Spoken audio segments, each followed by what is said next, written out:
see where we're at.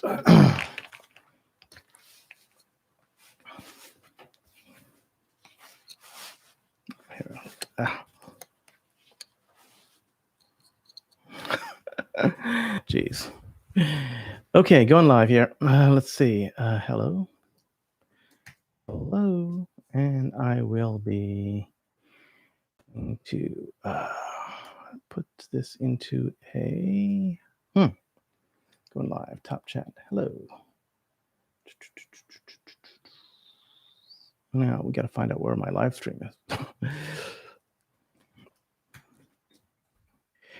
Oh, just trying to find the link to my live stream, and I'm gonna pop that out to people if I can find out. YouTube Studio.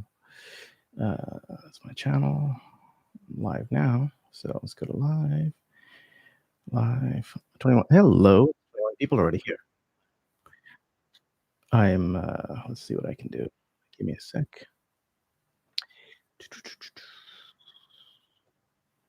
Copy. Hello, can you hear me? Hopefully you can hear me. I will be just doing one quick thing right now, actually. Twitter. You can see what I'm doing on Twitter. There. How's that? I'm going to be tweeting hashtag MMTLP. Actually, next Bridge Hydrocarbons. And I'm saying going live. Going live. There we go. Bang. There we go. So this is me going live. Today we've had a lot of stuff happen today. So let's see. Oh, let's see if we can get chat going. Okay, I can see chat here. Make sure chat's filled. Okay, throw chat up here. Okay. Hello everyone. If anyone wants to be a moderator, feel free, ask for it, and I'll grant it. Not a problem. We have 48 people here. We have had some developments today in court. We've had some developments today in court. The judge has basically postponed her decision. So here's what's going on. So if you had a chance to watch the court proceedings today, great. You don't need me to interpret for you. I had a chance to watch it. I had some technical issues while watching it, though, so I didn't quite catch everything. But my take on it was a couple things. So first off, it was a petition to try to get information from FINRA. It's not suing FINRA or anything like that. It's just asking FINRA to adhere to New York state law. And it's a petition to ask for information, right, about what the blue sheets are, because the blue sheets could reveal information about a potential crime that may have taken place. The potential crimes being, there are two potential crimes. One is fraud for actually getting the symbols to trade in the first place. And the second potential crime is market manipulation, possibly spoofing, who knows what. But market manipulation is in there. That's the second potential crime. So we're looking for those two things. That's what was asked by Mark Basile. Oh, let me start off by saying, first, I'm not a financial advisor. This is not financial advice. This information is, of course, intended for entertainment and educational purposes only. And Mark Basile is a lawyer, and he went to court today to ask for information. He asked for a ruling, for a quick ruling from the judge. FINRA's lawyer was there. They were in opposition, of course. They were saying, we do not want to provide the blue sheets for a variety of reasons. Basically, all they did was they reiterated what was on the MMTLP FAQ that they presented. There was no new information coming out of FINRA at all about why they can't deliver the blue sheets. So they're like the same speech going on over and over again, which is a good thing. So we know what FINRA is saying, okay? Interestingly enough, for the first time, FINRA has not stated that they are immune from everything in the universe because they're FINRA. That's usually been their defense. Their defense is, we are FINRA, we are immune, go suck an egg, or whatever. This time they basically said, hey, look, that you don't have a reason to actually look at our stuff. So FINRA's defense was we disclosed everything on the MMTLP FAQ, which is not a document that's approved by the SEC or anything like that. But both the petition, which was our side and Mark Basil, and FINRA's side was talking to the judge. And the judge is not a financial expert. She clearly stated she wasn't a financial expert. So we know what's going on there. She asked some very relevant questions, I thought, and she seemed genuinely interested in the subject matter. So that's a good thing. So she initially got, the overall statement from Mark Basil and the statement from FINRA and whatnot.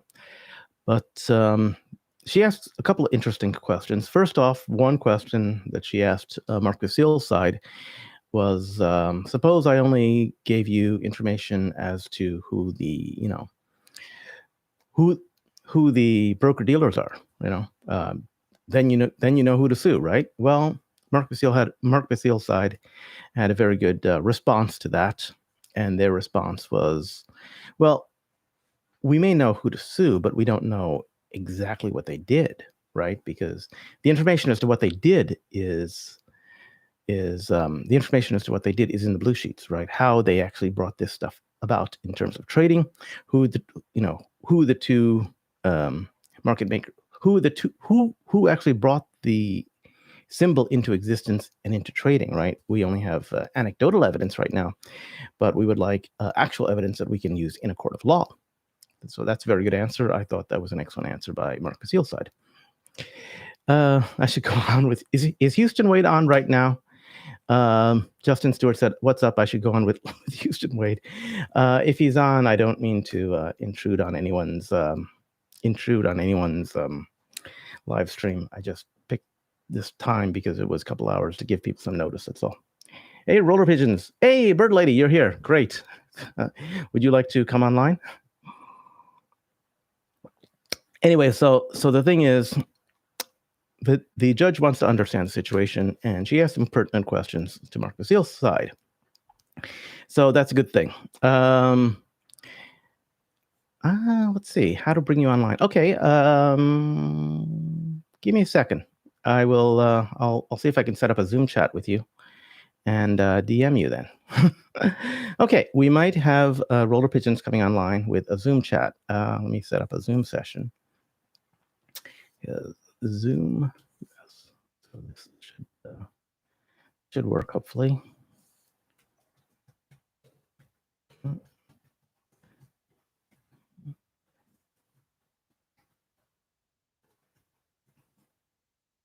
See if I can connect to Zoom. And wow, we have a meeting with Zoom. Okay, let's do a new meeting just for the hell of it. Let's see what happens. Okay, new meeting. Yeah, sounds good. I'm gonna put this on mute, and I'm going to see if I can copy invite link. Okay, Roller Pigeons, I'm going to okay, I'm gonna go to copy invite link. I'm gonna send you a DM via Twitter, and hopefully you can come online. Let's see. Messages.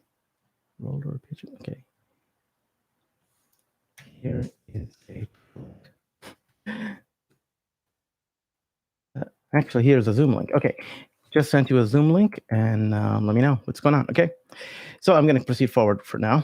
And let's see if let's just make sure Zoom is actually running still. Yes, Zoom is still here. Okay, so let me do. Okay, yeah. Okay, great.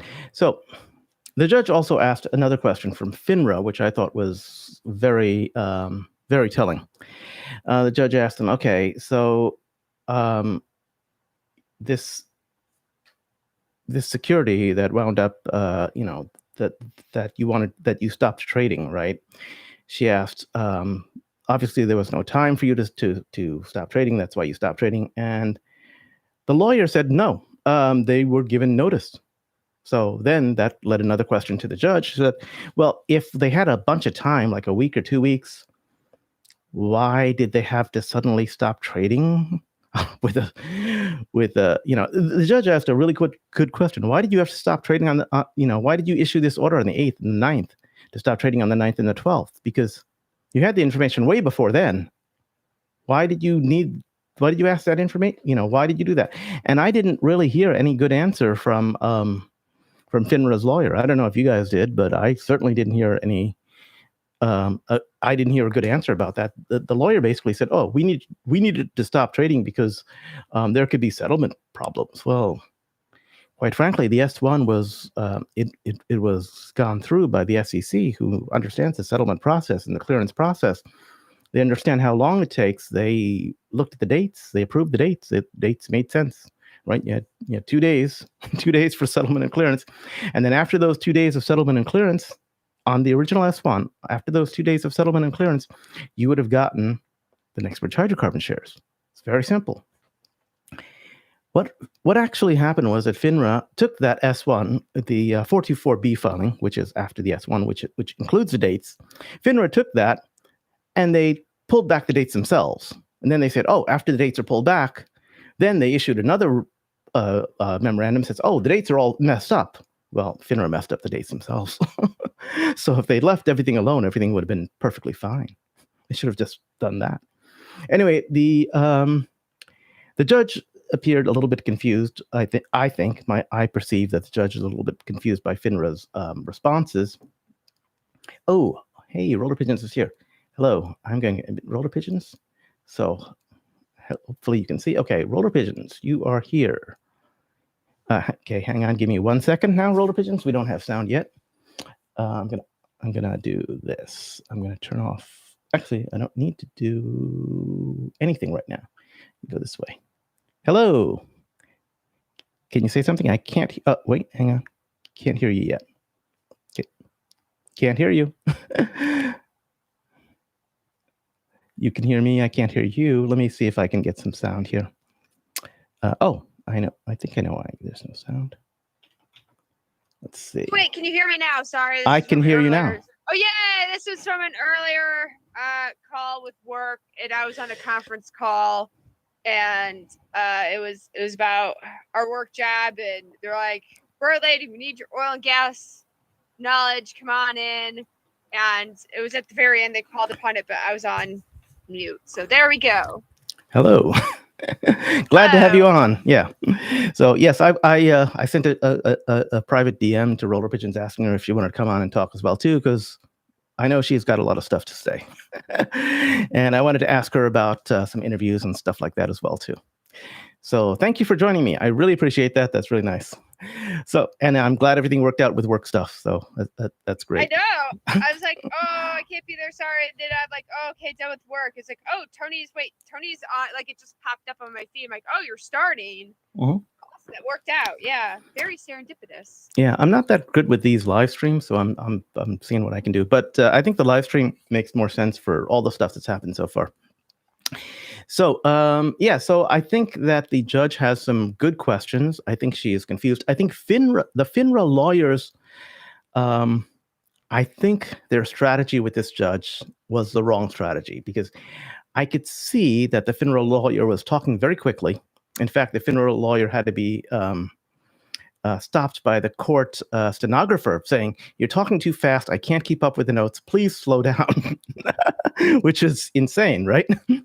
Anyway, the FINRA lawyer was talking very quickly and using all the financial terms, which, of course, a judge is struggling to understand. So in that sense, I think that the FINRA lawyers is attempting to confuse the judge and basically tell the judge, hey, look, everything's hunky-dory. We're FINRA. Trust us. And we shouldn't release the blue sheets. I think that's their strategy. But this is a different kind of case. This is not a case where you're trying to prove guilt or innocence. You're trying to prove that you have a meritorious case, right?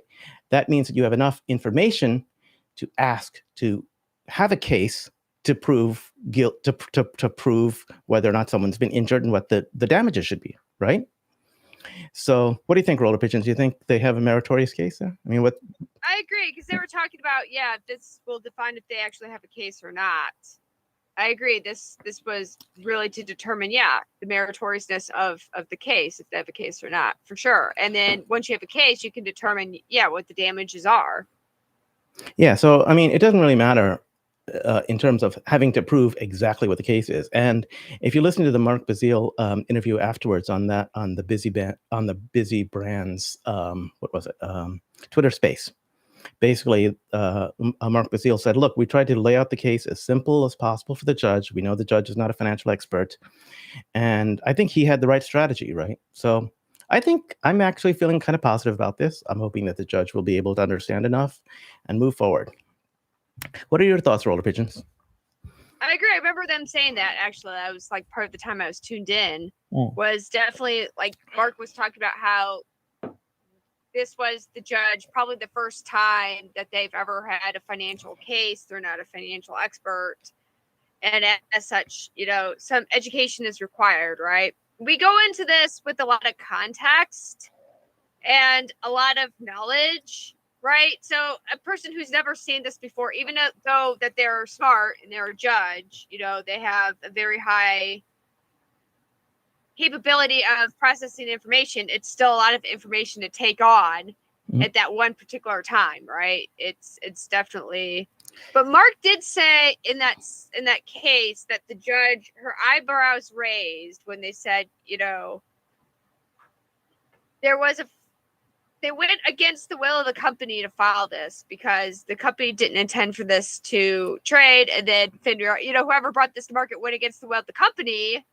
And they just started trading it. And the judge's eyebrows, Mark said, did raise up during that. You watched this. I listened to it. You watched it? I watched it. Yeah. Judge? Okay. I did both. Did the judge have like a look of surprise on her face? I couldn't read the judge's look because she was looking. It was at it was a side angle kind of a thing. So it wasn't really. Yeah. The camera wasn't that great to the judge. So I see some questions over here asking, hey, do you guys have a recording of the live stream? Well, if you actually watched it, you saw there was, and you clicked on the link to actually get in, there was a big banner across. It says, audio and video recording is strictly prohibited.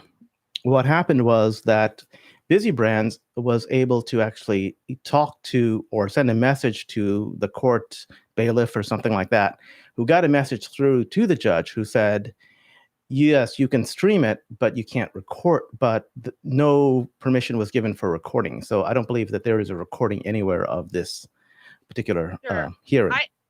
I actually didn't record it either because of that. I didn't want this coming back to haunting me, later on down the road. So yes, I didn't. That's why we have, oftentimes, for those who aren't familiar, it's why you have like court sketches of things, and you have stenographers because you can take notes, you can do artistic interpretations, but you cannot record it. Right. So the other interesting thing is we do. If you have listened to William P. Ferran's live stream today or YouTube stream, he has the Busy Brands Twitter Spaces going on in the background. So although that Twitter Space could not be recorded, because the first part of that Twitter Space was the court hearing, you can hear the immediate responses from Mark Bazile. John Berta also was there. He spoke some words on there. I didn't catch what John Berta said. Did you roll the pigeons? Actually, I did a few times, and John Berta said, one of them was when FINRA lawyer was say, no, we did everything right. There's no problem here with MMTLP, even though, they claim that they were exempt in filing anything to bring MMTLP to market. You can just bring it to market. John Berta said, well, then a lot of securities are in to hurt or something to that extent. And then John Berta then stated, be careful about what you say in social media because people are listening. People are watching, if you reveal your hand too much or say we're going to do this, we're going to do that, that can also come back to haunt you. So be careful of what you're doing and what you're saying on social media. Somebody's watching. Yes, I will not be saying anything of anything I know, but I know nothing anyway, so it doesn't matter. social media can like look at my fish tanks and my bird. My bird pictures. There you go. Know, and they can short my fish tank if they want. I guess they can short my aquarium. Social media can check out my my Disneyland Hawaiian shirt. There you go. I like it. I like it. Go. I like your Disneyland Hawaiian shirt. It's fitting for their 100th anniversary. The 100th. Yeah. Thank you very much. So so as a result, basically I'll only be talking about stuff that's already known anyway, and speculation about the future I know nothing anyway, so it doesn't really matter. So there's very little that I'm not going to give the. And if I did know something, I'm not going to say anything anyway. So there's no information that's coming out of here. Right. Exactly. How much is we do? Mm-hmm. Oh, I'm just reading. Oh, go ahead. Oh yeah. I know. How much is the settlement amount? I don't even know that there is a settlement. I don't think we're to that spot yet. We're not close. We're not close. Yeah. We're just, Basile is trying to state a case with the judge, and I know there was the blue sheets came in question again, right? The blue sheets came in question again, and it's funny because FINRA cites that it's too hard to get the blue sheets, but then Sam Draddy's like from SEC pulling the blue sheets now, but they were so quick to cite that Sam Draddy said, well, this is a fraud on my radar and I'm investigating this fraud. And the FINRA lawyer's like, well, that doesn't mean anything. Really, that could be anything. We don't know what kind of fraud or if that's just an SOP, standard operating procedure. But he was very, strategic in editing out the part that Sam Draddy could just instantly get those blue sheets, right? Like Jeannie blinking her eyes or Samantha wiggling her nose. He could just summon them. Exactly. So FYI, FINRA has a FAQ on their own website about electronic blue sheets and what information you need to submit if FINRA tells you to submit it. They've got all this documentation on how to do it. And they say, hey, look, it's not that hard. We're going to give you the info and, just do it. It's okay. So it's not that hard for you to submit blue sheets to FINRA, and it can't be that hard for FINRA to receive them and deal with them. They, I don't think this is the first time blue sheets have ever been submitted to FINRA. So the fact that they can't process them easily is, it's amazing. FINRA, if you would like my help, because I know you're watching social media, I will help you to process blue sheets. I will help you to, get whatever information you need. And I'm sure Roller Pigeons is willing to help. I'm sure there are 65,000 people here who are willing to help you, FINRA, with the blue sheets. FINRA, we're here to help. We're here to help you interpret those blue sheets. We're here to, I know you said that it's daunting to go through the data and it'll be an unnecessary burden. That's what teamwork is for, FINRA. We're here to help. Here to help, yeah. So also, I understand you do like to keep things secret, FINRA. So if you are watching, I do highly recommend that you contact Mark Basile's, Mark Basile, and give him anything that he wants in order for you not to release the blue sheets. And if he wants to, I don't know, reopen up trading or something like that, it's just contact Mark Basile and see what it would take in order for you not to release the blue sheets. Maybe they're willing to compromise FINRA so that you can avoid work, of course, because we know that you're all about, taking the time off, because you're overworked, clearly, right? I like it. Yeah. What will it take to not release the blue sheets? That's a very good example of negative reinforcement. Yeah. If you do what we said, then the bad thing goes away. So what will it take not to release the blue sheets? Yeah. Exactly.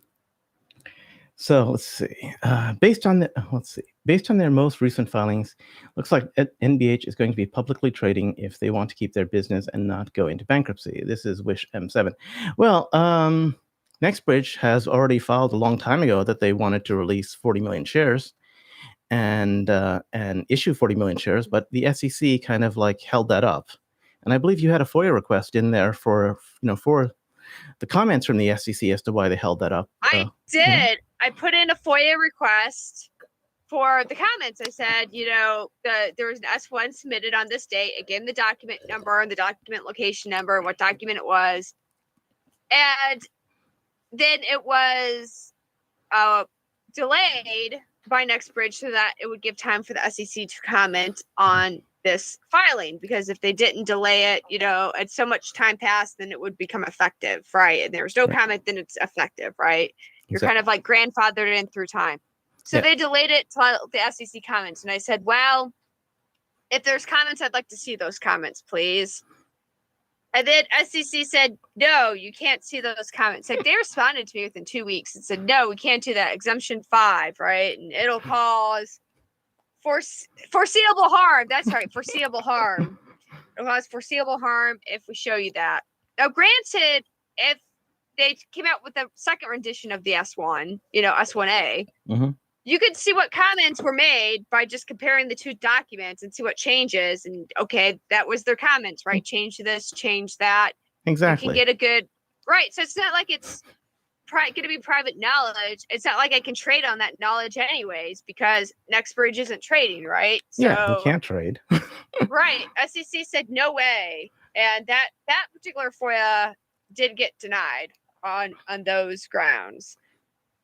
Yeah, so the interesting thing is, I was actually surprised that they actually bothered to file an S1 at that point, because they are not publicly trading, like you said, roller pigeons, which means they can sell to accredited investors, people with over $2 million, of net assets. We do that in Silicon Valley here all the time.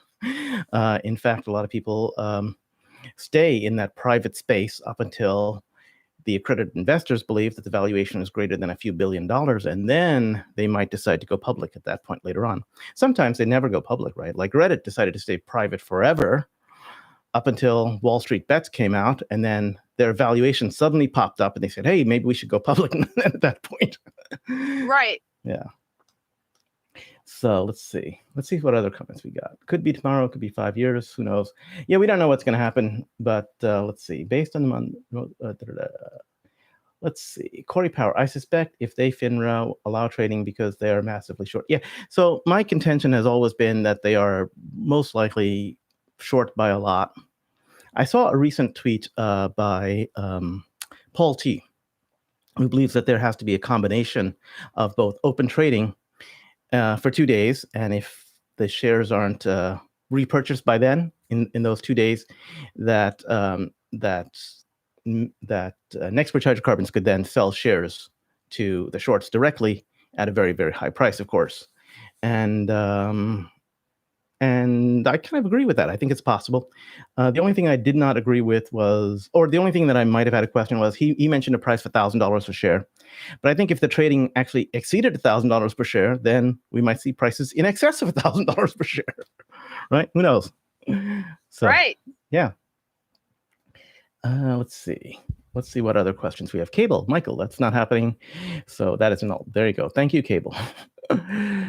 Tony, any possibility for settlement? There's always a possibility for settlement. It's just, what is the price, right? The settlement will not be cheap, I think, because if shorts really are in desperate need of these shares, and they had every opportunity to close their shorts at a far cheaper price than what settlement would be, So, and because shares have not traded for such a long time, the prices, will most likely go up. I mean, if you think about it, there is no place that shorts could possibly buy shares from at this point in time, right? The only place they can buy the shares from possibly is NextBridge Hydrocarbons if they decide to sell them. Correct. Right? Right. And they don't have to sell them. They don't have to sell them right now, right? So, because they don't have to sell them to shorts, right? I mean, literally, we're in a situation where there's only one source for shares, and that source has a choice to sell them or not to sell them, and whom they will sell them to. So that basically means that one source can set the price. No? Yes? Pretty much, yeah. Right now, one source can't. If only one source is where the shares are, NextBridge, then one source can set the price for sure. Yeah. I mean, gray sheets aren't even allowed right now, as far as I know. Right. Yeah. So no gray sheets. I tried with Chase. Chase said, or JP Morgan. JP Morgan. Mm-hmm. JP Morgan said, well, you heard it. They said no because it was a penny stock. And then when I went to the penny stock people, they said no because it's private. And so And then it was just a negative, one big, like, yeah, that's why I went to the private to try and gray sheet it. And then they said, no, it's a penny stock. And, it was just back and forth. Really? You couldn't do it. You can't do it right now. You heard it from Chase, who said it's private. Yeah.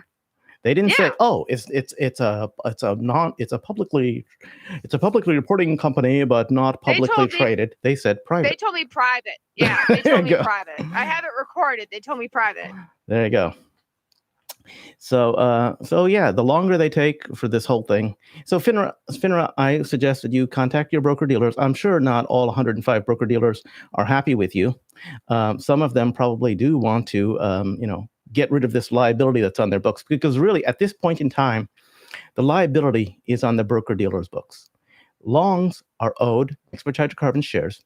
If there are any short positions, that means that the longs are still owed Bridge Hydrocarbons shares. Those shorts have to supply the Bridge Hydrocarbons shares to the broker dealer, who then supplies it back to the longs who have borrowed or whatever they've done, right?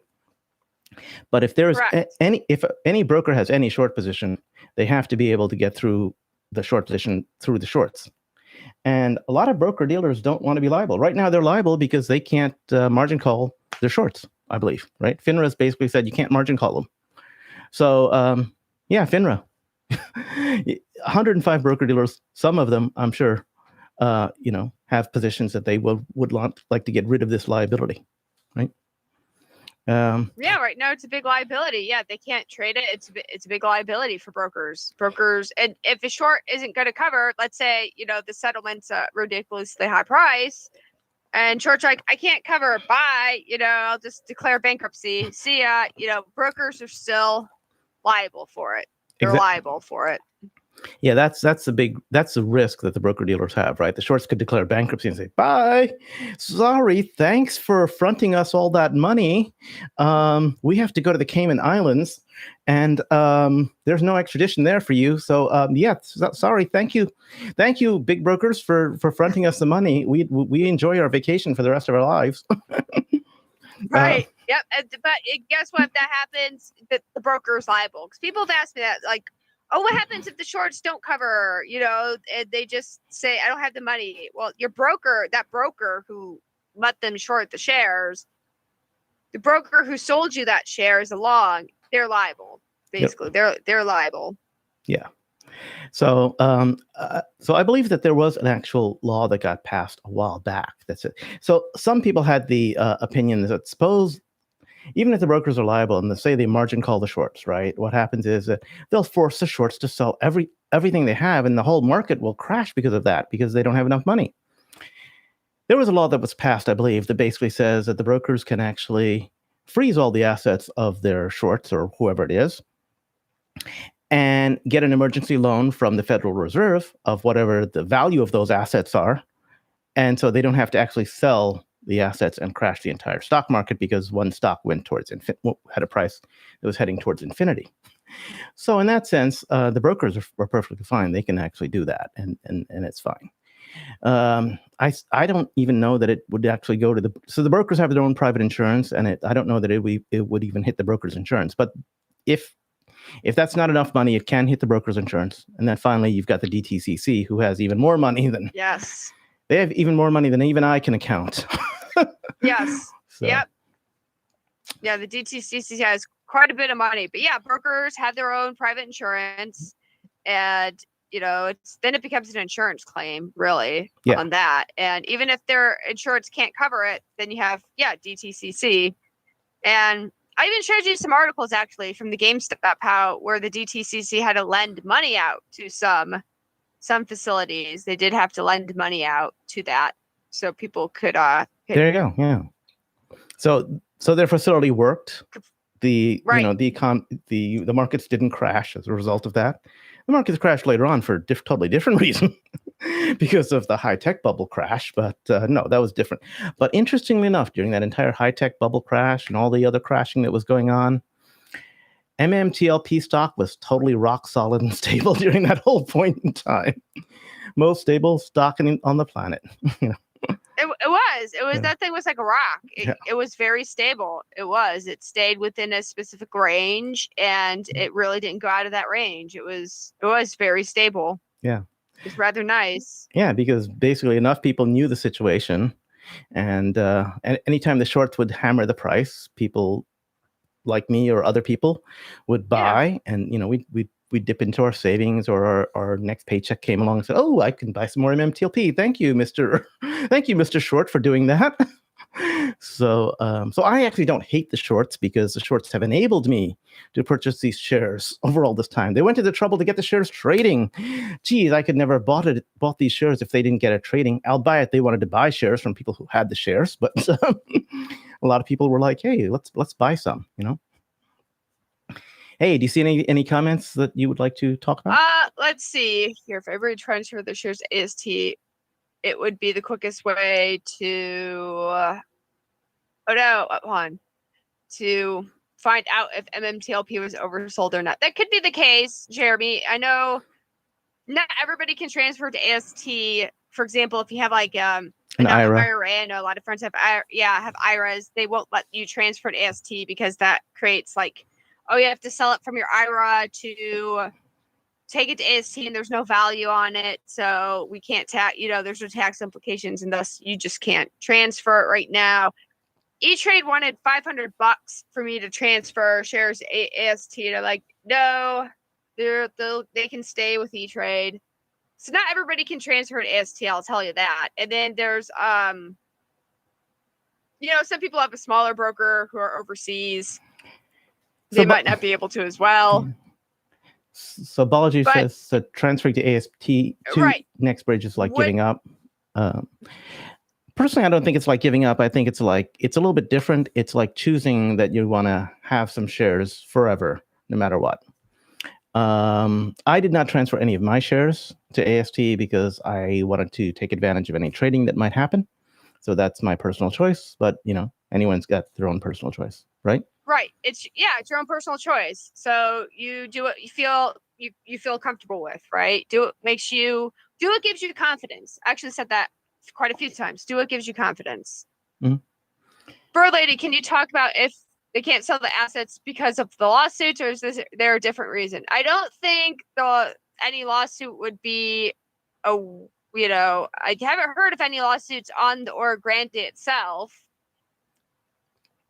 But if you're talking about lawsuits on, Meta or anything else, one of those class action type of things, where the Carisdale report comes out, then a class action chaser comes, and George Pelicaris talked about earlier how that wouldn't affect the sale, and so far I don't think it would affect the sale of the oil and gas assets. Even this MMTLP situation really wouldn't affect the sale of the oil and gas assets. Of course, if the oil and gas assets sold, then we'd have a price for the shorts to cover, right? Then they'd be like, the brokers be like, yeah, shorts, here's your price. This is what you cover at. Yeah. It would be a fixed price at that point, right? Because they know exactly what the price is. Or it would be a fixed share. If it was a share swap, they would have to buy like whatever the share was, like ExxonMobil or something. But without selling the assets, the liability is theoretically unlimited. So the liability is actually worse for them if we don't sell the assets at this point in time, I believe.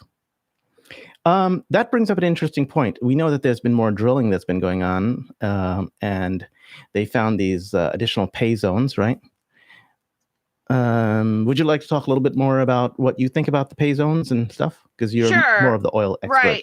Right. I honestly do think that these pay zones are indeed hydrocarbon pay zones. That's what I believe. Now, how thick the pay zones are, I'm not sure. And at what depths the pay zones are, I'm not sure. I want to say that they're more shallower than what was previously thought, given by the previous geology of the Oro Grande. But I think that there's other pay zones. As far as how economic it would be, I want to say it is, because otherwise, why would you talk about them, right? If the pay zones were economical, right, why would you mention it at all? Because then it really wouldn't add value to the Oro Grande. So previously, I remember in the 2020 investors presentation, the original presentation said there could be anywhere from 2 billion to 5 billion barrels of oil equivalent in the Oro Grande Basin. And everyone just theoretically settled on this 3.2 billion barrels for the oil, and then the rest would be the natural gas in oil equivalent. Do you think that number has probably increased by now? I want to say yes, because if they found additional pay zones, even if it's oil or gas, it would increase the barrel of oil equivalent for sure, which is, oil plus gas. It takes 6,000 cubic feet of natural gas to make 1 BOE or barrel oil equivalent. Mm-hmm. It could be oil, it could be gas, or it could be a combination of oil and gas. There's a lot of places where they're, in the same pocket in the geology. I want to cite, though, again, why they wouldn't cite necessarily these new pay zones unless they brought some sort of economic value at this time. As some know, a few weeks ago, ConocoPhillips bought the oil sands up in Alberta. They already had half of the share. They had 50% of the oil and gas rights. And they bought the additional 50% for $4.4 billion. Most of this is bitumen, which is a type of tar that occurs, when hydrocarbons are formed. All that heat and pressure on that organic matter, you get some tar forming. It's called bitumen, or bituminous hydrocarbons. That is asphalt. And so beforehand, it wasn't economically or technologically feasible to take it out.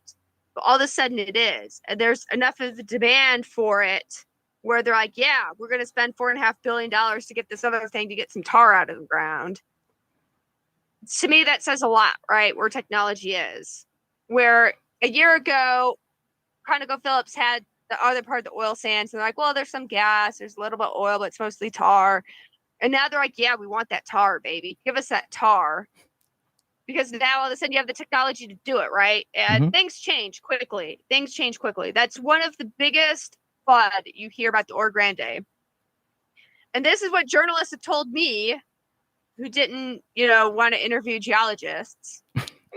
They said, well, if the Oro Grande had so much oil and gas, why didn't they drill on it before? Again, why didn't ConocoPhillips buy the oil sands before? Because it wasn't economically feasible, wasn't technologically feasible. But here we are, right? Here we are 10 years, pretty much almost 10 years after McCabe got the Oro Grande, where you have the technology to do such a thing. And you have the technology to go into these unconventional plays, which beforehand people went, yeah, but now all of a sudden, oh, I want that. I need that, right? Why does ConocoPhillips want a bunch of tar?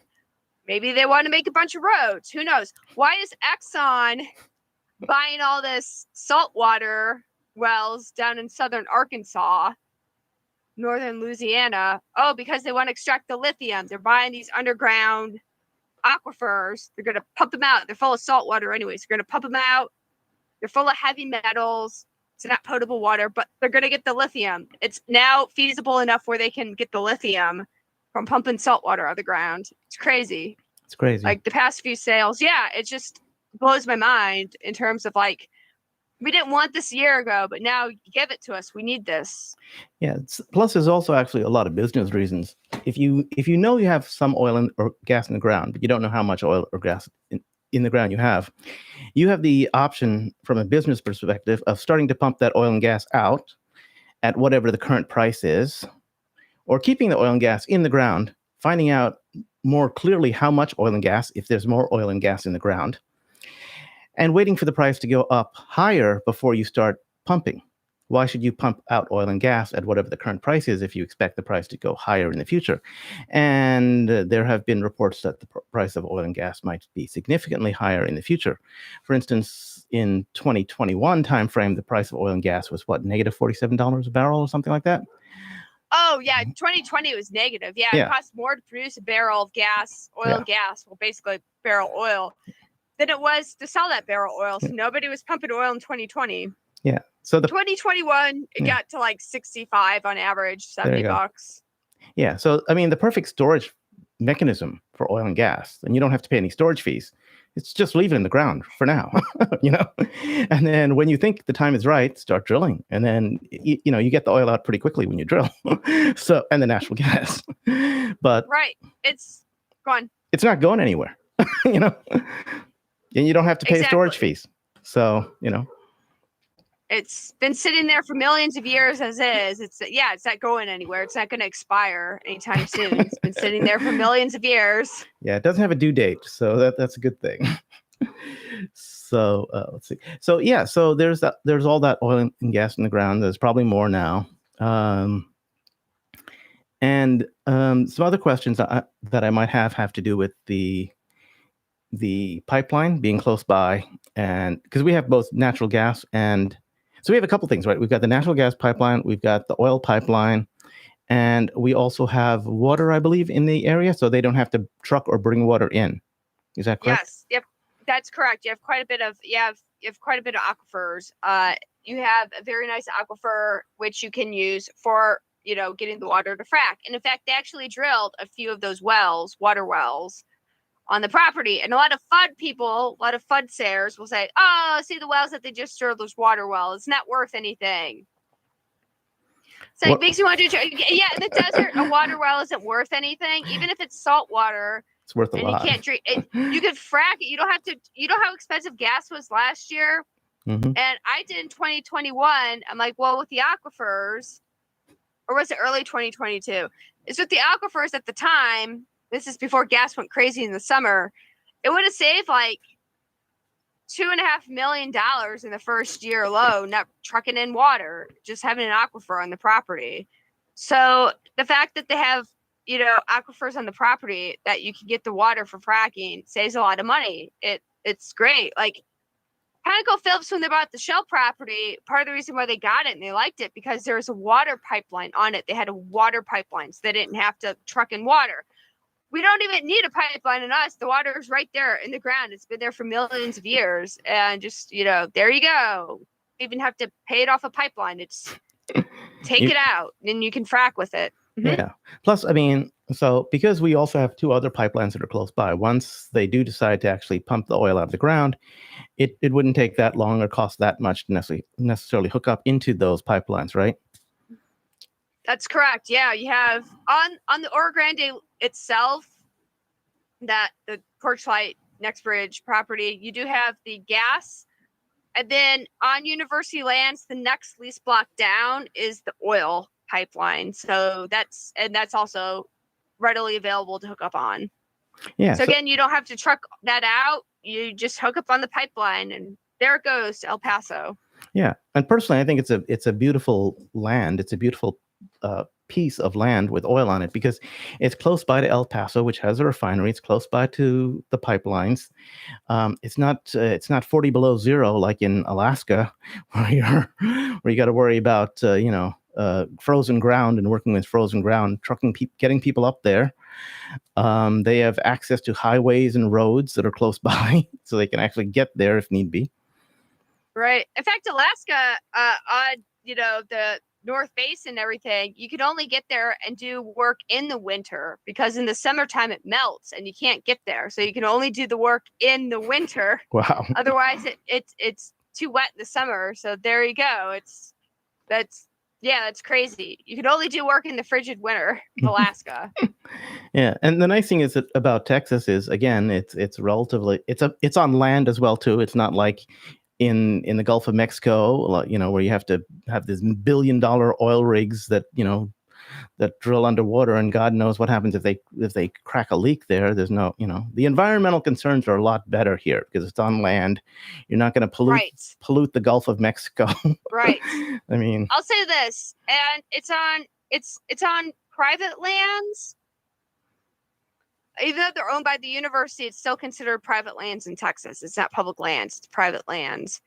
And interestingly enough, with my job and everything, where my work is trying to bid on that, and where I had to talk about the meeting. That is on native land, which is considered its own land, its own nation, essentially. It's on native lands, and they have their own oil and gas.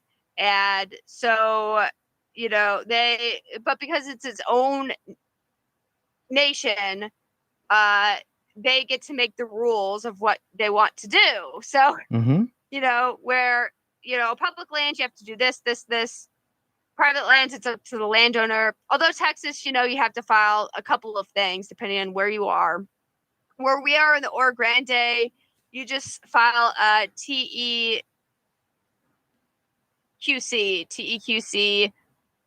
when you dispose of the water, essentially the fracking water, and you can't put it back in the ground now. That's the two stipulations where we are. Some places, like if you go Midland, they have to file more permits. But this one, it's like you have to do all these environmental studies for that. And I was listening to that today because where we are, even though we're not going to put in anything oil and gas related that's in our company, we're still there. And we have to do all these environmental studies because the nation requires it, right? Because it's their rule, and you have to pay them money to do the studies. So there you go. Yeah, it's always nice to do an environmental studies when you have to pay the people that require the environmental studies. Right, you have to pay them money to do the study, and then you have to pay the money to perform the actual study. And so it's just like, some people are like, oh, it's a money grab. I'm like, well, it's their nation, their rules. That's how you play the game. Yeah, exactly. But it's interesting because a lot of those, like during the whole, you can't drill on public lands or deal. A lot of the nation lands, First Nation lands, started really ramping up production with oil and gas, by the way, in the past 2 years, really. So it's really interesting. And listening to that. And then I mentioned, I asked them about a question about the wells and, where we are going to be, what's the proximity, is there any warnings against hydrogen sulfide gas? And they're like, and then my boss is like calling me afterwards. He's like, are you the Rain Man? What's this hydrogen sulfide gas you're talking about? I'm like, oh, it's okay. And then, but they're like, we're not there yet. We're not there yet. And that's like 2 years down the road. And I said, okay, that's fine. We'll come to that portion when we get there. So, so talk to me a little bit about these geologists, right? Masterson and all that. Yeah.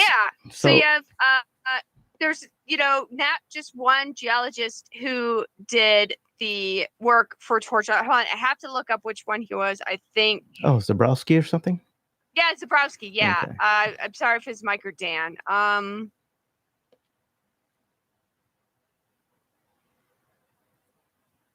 It is Mike Zebrowski. Okay. So you have many geologists, more than one, that did Torchlight. And they're independent, right? They're not like... Yeah, they're not associated with Torchlight. They're independent of Torchlight. Correct. Most of these are, they have their own reputations and all that to worry about. Right. Okay. Right. So you have McCabe, who's a geologist in itself, right? You have McCabe and his son is geologist. And then you have Rich Masterson, which is more or less McCabe's partner. Okay. And Masterson did the study, and you can go online and he'll say, wow, I get to be the sole geologist in the earlier articles and really look into this basin. I'm very excited. Rich Masterson, discovered this whole play, the Wolfbone play, which basically kicked off quite a bit of unconventional plays in the Permian Basin. So he's a guy who kept the Permian Basin going, and he has a pretty long career. He has Texaco under his belt. And for those people who are not familiar with oil and gas, what do you mean by the Wolfbone play? I mean, we heard of the Permian Basin, but what is the Wolfbone?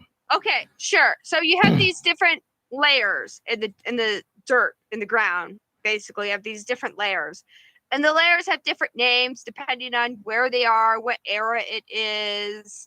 And I mean, how big was this Wolfbone play compared to what was there before? Sure. So the Wolfbone play is about 900 feet or so this way.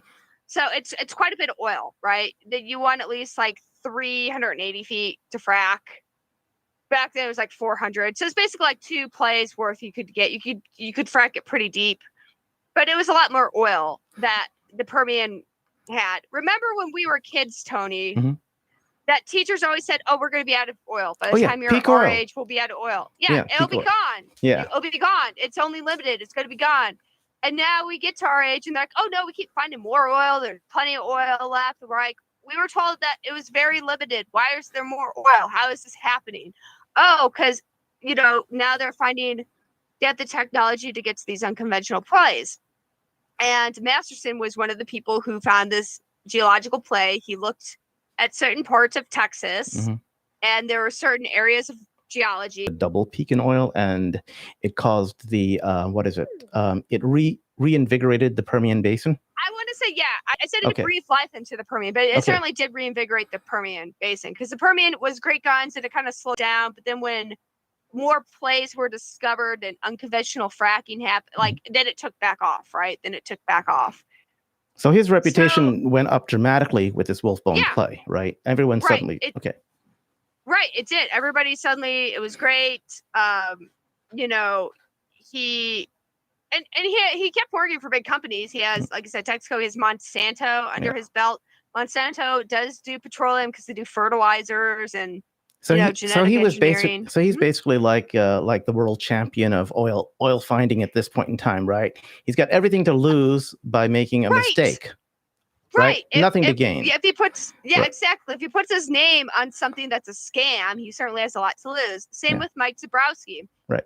He was a guy where they had trouble in the Bakken shale. Now, the Bakken is the Dakotas. Think of the Dakotas.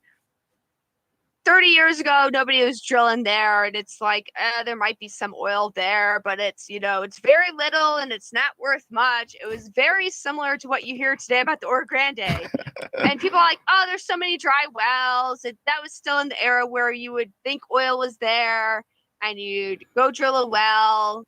Oh, no oil. It was still very much an art form, right? Like you have your dowsing rods.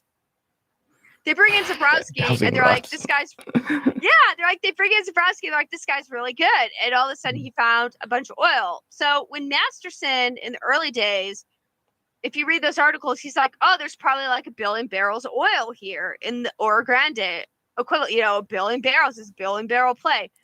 They bring in Zebrowski for another opinion.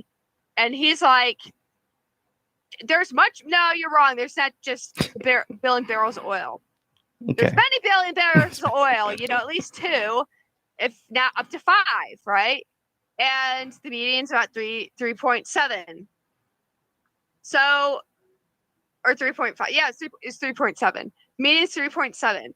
My median's 3.1. Okay, so it was 3.7, and it was more oil, and he has a lot to lose because he has this reputation on the line as well, right? He was very good at the Bakken shales. He has a reputation. Why would he still tie his name to stuff and say, "Oh yeah, there's totally oil here," right? He has a lot of stuff to lose. Now, and then you have now when the Wall Street Journal interviewed you, because they happened to mention your name along the way in their article, did you mention these, geologists to them, and what was their take on it? I asked Forbes when I talked to him. Forbes, okay. So that was the Forbes. Wall Street Journal guy was more interested in me as like, how did I start doing YouTube videos? But I did ask the Forbes guy. Wow, that seems so totally irrelevant. Anyway, right? So the Forbes man, there's this. As I talked to you before, Tony, there's this narrative going on that Forbes was chasing me down the street going, I need to talk to you, bird lady. And I'm like running away and like, you'll never catch me. I'm the gingerbread man. Like I was running away from him and purposely avoiding him. That's hilarious. He sent one innocuous email to my bird lady on YouTube. I didn't even check it until the article came out because I was busy with work. I'm like, wait, somebody tried to contact me. One email, one pathway, that was it. Although he has a Twitter, he could have found me on Twitter pretty easily. Yeah, thousands of people seem to have found you on Twitter. Yeah, but he sent me one email. He could have messaged me on Twitter. Yeah. But he also emailed me like 2 days before the article came out. So I called him he left his number. I called him and we talked. And I asked him, why he didn't interview, or did he try to interview one of the geologists? And, why he didn't interview geologists. His belief was, he doesn't believe that the oil and gas was there. He is a firm believer that it doesn't exist. Or if it does exist, it's not worth that much, or there's not that much there. And I brought up the fact that what if these geologists, they have a reputation on the line. They're just not like fly-by-night people. They actually have some credibility behind them. Wouldn't that come into play, logically speaking? But, I was met with, well, it seems suspicious that this was done very quickly. And I'm like, well, it's been quite a few years if you look at the timeline. But that was his opinion. And I said, that's okay. We can all have our own opinion about things. Everybody is entitled to an opinion. So yeah, that was my discussion with at least Forbes and why they didn't interview geologists. Interesting. Yeah. It sounds as though he seems almost religious about it. It's like, I heard that the world was flat and that the, Earth revolves around the world. And you got this crazy person over here who's got this theory that the world is round. I don't know how the world can be round. We'd fall off the edge. And Buzz Aldrin says that the world is round. Why does he say that this crazy old man says that the world is round, right? Yeah. And it's like, well, he went to space. He went to the moon. He saw Earth from another celestial body. Well, he went to the moon rather quickly, don't you think? He could have jumped to conclusions rather quickly there. Yeah, and I wasn't with him when he went to the moon, so it's hard to say. They didn't. I wasn't with Buzz. For all I know, he could have been scamming us. It's possible. Right, he could have been Stanley Kubrick totally did the moon landing, guys. Buzz Aldrin did not go to the moon. There you go. In fact, Buzz Aldrin punched a guy out because he said you didn't go to the moon, and Buzz is like, boom, and it was on camera. I'm like, right off. Oh man. Yeah. So obviously this, these reporters think a lot of themselves, that they think that they know more about geology and what's going on with oil and gas than the actual people who did the geology, which is a bit of a hubris, I think. But who knows? I mean, maybe they are experts in geology that we don't know about. Maybe they've done their own drilling for all we know. Somehow I don't think so. Right. Maybe they might have done their own drilling. They might be experts. I don't know. Maybe they went to night school. They took some classes. They got a geology degree. There you go. And and there's like, no, my experience is good enough. Or maybe they looked at a rock once and like, oh, this is good. This is good. I'm a geologist now, Yeah, I don't trust the people. I don't trust the person who reinvigorated the Permian Basin because, he might be. Yeah. Right. Yeah. Look, let's talk about this. There's more fun I saw over the weekend. The whole, Oro Grande isn't part of the Permian Basin is back at it, right? Oh, jeez. Okay. According to the USGS, the United States Geological Survey, the Oro Grande is indeed part of the Permian Basin, the greater Permian Basin. It's in the greater metro area, right? Yeah. Right. It's not saying I live in Dallas. I live in DFW, right? I live in the metro area. Like I don't live in, I live in the Bay Area. You're not in downtown. Yeah. Yeah. You don't live in SF. You live in San Ramon or something. That's fine. And then people go, well, that's 2 basins over. I'm like, it's a big area. Texas, through its history of the earth, what it stands as Texas today was once a sea, and then it wasn't. And then it was a sea, and then it wasn't. And then some plates hit in some parts rose, and then it was a sea, and then it wasn't. And some parts were sea. Ebb and flow, right? Sea and not sea, sea and not sea. Yeah. And we have that to thank for all the sea life. We have that to thank for all the sea life that caused all this oil. Right. So there you go. Yeah. Oil is not dinosaurs, guys. It's actually coral reef beds. It's coral reef beds, lots of corals and all those creatures that live in the reefs and all the organic life that makes these giant reef beds. A disaster happens. Corals don't move very quickly, if at all. They can't move very quickly. So a disaster happens. They're kind of frozen there. And then, stuff can come and cover them up quickly. As a result, that's why when you have ancient seabeds, you usually have oil and gas. Texas had quite a bit of it. So you did at least as a result. Yeah, so you did at least give these journalists some pointers as to who to go to, who to talk to. Yes. And yes. They and said, no, thank you. We've already done what we've made up our minds. Too busy to do some work. I have to go do something else. I got to play some video games, so can't do that. Article's already written. My my editor already approved it. We got the spin on it. So any additional info you have that's not helping me to make my spin is useless. Speaking of that, yeah, let's talk about how you do help these journalists. So it occurred to me over the weekend that the reason why they're very active on social media right now and they are interacting with you maybe in a negative way to try and rile you up is their goal is to draw you to their articles. Any article.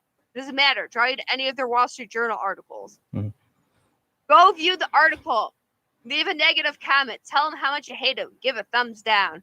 That's all clicks. That's all viewer interaction, which is money in their pocket. So, in my opinion, that's the incentive that they have is to rile you up, draw you to their site so you leave bad reviews for them. Great. Even better. You know, it's just money that they're getting, which leads me to believe that maybe these journalists aren't paid enough by Wall Street Journal or Forbes, and they have to resort to such tactics, right? Wall Street Journal and Forbes is like, it's a gig economy. It's a gig economy.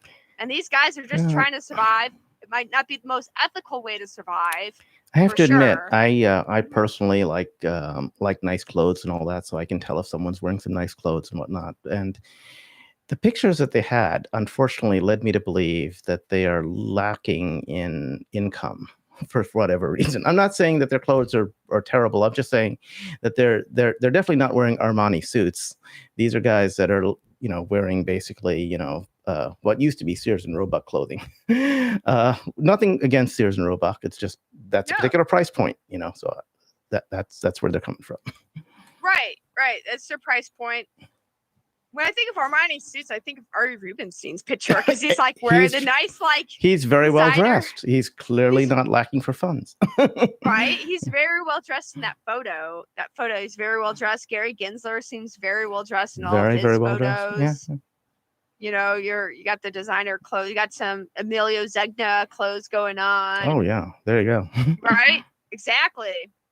Does Hugo Boss make? Yeah, he makes men's suits, doesn't he? Or does he only do Hugo Boss makes men's suits. He does make men's suits. Hugo Boss is the only suit that I've worn that makes me look good, to be honest. Okay. I've worn other suits, and Hugo Boss is the only brand that works for me for whatever reason. I don't know why. My body style works with Hugo Boss. I don't know why. I like it. Your body style works with Hugo Boss. Like my feet work best with Skechers. There you go. Perfect. Oh. Like my feet are Skechers feet. Yeah, exactly. My feet are Skechers feet. So yes, Hugo Boss makes the men's line. Their pants are very expensive. Their jackets are expensive. I think the last time I bought some Hugo Boss pants, it was like $200 a pair. So that's basically what you're looking at. Right, but they're gonna last you forever. But they're great. Yeah. AMC has a Sears Roebuck house from 1938. Right on. You got a Sears Roebuck house. Those are cool. That's awesome. It's interesting at Sears because Amazon came out. They're like, you can buy anything from us. Look at us. Sears had the perfect opportunity to be like, we invented that logistics system, door to door, get your stuff. We invented that. We're going to go back into it. Let's do it. But no, they were like, no, we have holdings. We're going to go by Kmart. Sears couldn't be bothered. They could have redeemed themselves. Sears could have been Amazon. Yes. They could have been Amazon. They could have, Amazon came out. Sears could have come back very quickly and be like, get out of here, Amazon. You're just copying us. We invented that. Right. Okay. And quite frankly, buy a house. Yeah. Mm-hmm. Quite frankly, I'm concerned about Bed Bath & Beyond. That's where I personally go to get my bed sheets and towels. That's the only place I go to get my bed sheets and towels because they have the widest range as far as I'm concerned. Right. And now they're gone. So I don't know where to get bed sheets and towels from. Right. They did have a very nice towel selection. It was like a whole wall. It's like, find your favorite color. And, you put your find your favorite softness, You want a scratchy towel, get a scratch. You want a soft towel. It's like a whole wall. It was nice. That's the thing about online shopping. You can't feel it. You can't feel the towel. You can't try on the suit. Watch, malls will come back again and stores will come back again. They'll be like, look, you can try on the stuff. You can see if you like it. Isn't it a concept? It's new again. Oh, yeah. Stores will come back. Yeah, I used to... Jenny said... Oh, go ahead. Go on, sorry. Jenny says what? She's going to use Bounty for towels soon if this doesn't resolve. Oh no, paper towels. It's like get out of the shower and like put some Bounty around you. That sounds very painful, to be honest. But okay. If this was 2020, that would be a sign of opulence. You're going to use Bounty as your Oh my towels gosh, yeah. getting out of the shower. Yeah, 2020 was the opulence era of toilet paper. I love those pictures people did of like the French bourgeoisie, like Marie Antoinette with the hair and the big wigs, but they used the toilet paper, you know, and they'd have like put on like, you know, these Regency era clothes and like the big wigs of toilet paper rolls. And they're like, look at me with my toilet paper. Ooh. Oh, unfortunately, I was in top chat all that time. I'm going to go to live chat. Sorry about that. Oh, okay. That's my fault. So, oh, wait. Yeah. So let's see. Oh, go ahead. Sorry. Keep going. I'm reading. Let's see. If H2S is too high, it could put a cap on the whole deal. Hydrogen sulfide. I'm not sure H2S is. Hydrogen sulfide. Oh, sulfide. Duh. Sorry. Okay. Yes. You're right. H2S. Yes. Thank you. Like, yes. H2S. You're right. It could. Well, so far the well, you know, that they've drilled and the reports, there hasn't been too much on hydrogen sulfide gas on that. So what I've seen is that when they did actually, they had a video where they actually took some oil samples. This was in 2020, of course. And Yes. I believe those oil samples were almost sweet. I don't know. What would you say? You were correct, actually. Yeah, it was sweet oil. In fact, he was there at the well. He's like, look what I got. It was like a mason jar. He's like, woo, you know, and yeah. So for those who don't know, H2S is hydrogen sulfide, and that would define oil as being sour. And a sour oil gets paid less than a sweet oil. And WTI, or West Texas Intermediary, is relatively sweet. And this is also relatively sweet, I believe. Correct? Correct. Yes, it's relatively sweet. That is correct. Yeah. Some oil, though, is sour. Like my driller friend that I had on here, I showed his picture, like with the, you know, Breaking Bad face mask and everything. He worked at a sour well. So that was... I think Alaskan oil is sour. I'm not sure. Right. A lot of some of Alaskan oil is sour. That's like I said, it's less because it takes more processing, right? Because you have all this gas in it. It's more expensive because your workers are exposed to more, you know, they have to wear more PPE. You have to pay them more because there's more risk. Right. And yeah, it's, if you want to make a lot of money quickly, go work on a hydrogen sulfide well. Oh my God. If you want to make a lot of money very quickly, there you go. And you know, you might be like me. You might not be great. Have a face. You're gonna have a great enough face for OnlyFans. That's the site, OnlyFans, and nobody wants to see pics of your feet. So okay, I'll go work on the hydrogen sulfide wells. All right, there you go. Quick way to earn some money. It's like in the 1970s. There used to be this like Soldier of Fortune magazine that says you could make a ton of money by coming out to these third world countries to overthrow the dictator and all that. It's a bit high risk, though. A bit high risk. Right. Yeah. So yeah, I'm not recommending anyone to go to Soldier of Fortune magazine or to overthrow dictators or work on hydrogen sulfide. Right. Wells. We're not job advisors, by the way. We're just having some fun here. Yeah. We're not career advisors. No. You know, this is a blog. Career at your own risk. Yeah. Career at your own risk. Did any of us listen to the pretrial hearings today? If so, can you give a short recap on your thoughts? I don't know. Did you listen to anything? I mean, I didn't listen to I listened when the Busy Brand started, but I didn't hear anything before then. I did hear the Busy Brand stuff with pretrials. Basically, Mark Bazile was very quiet pretrial.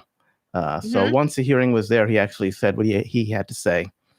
And he was very precise in what he was saying, in that he didn't want to give too much information for the judge to get too confused about, which I think was an excellent strategy. He wanted to make it simple for her to understand. FINRA's lawyers, of course, wanted to make it very confusing for the judge. And when you make it very confusing for the judge can basically say, well, it's confusing, so there must be something there.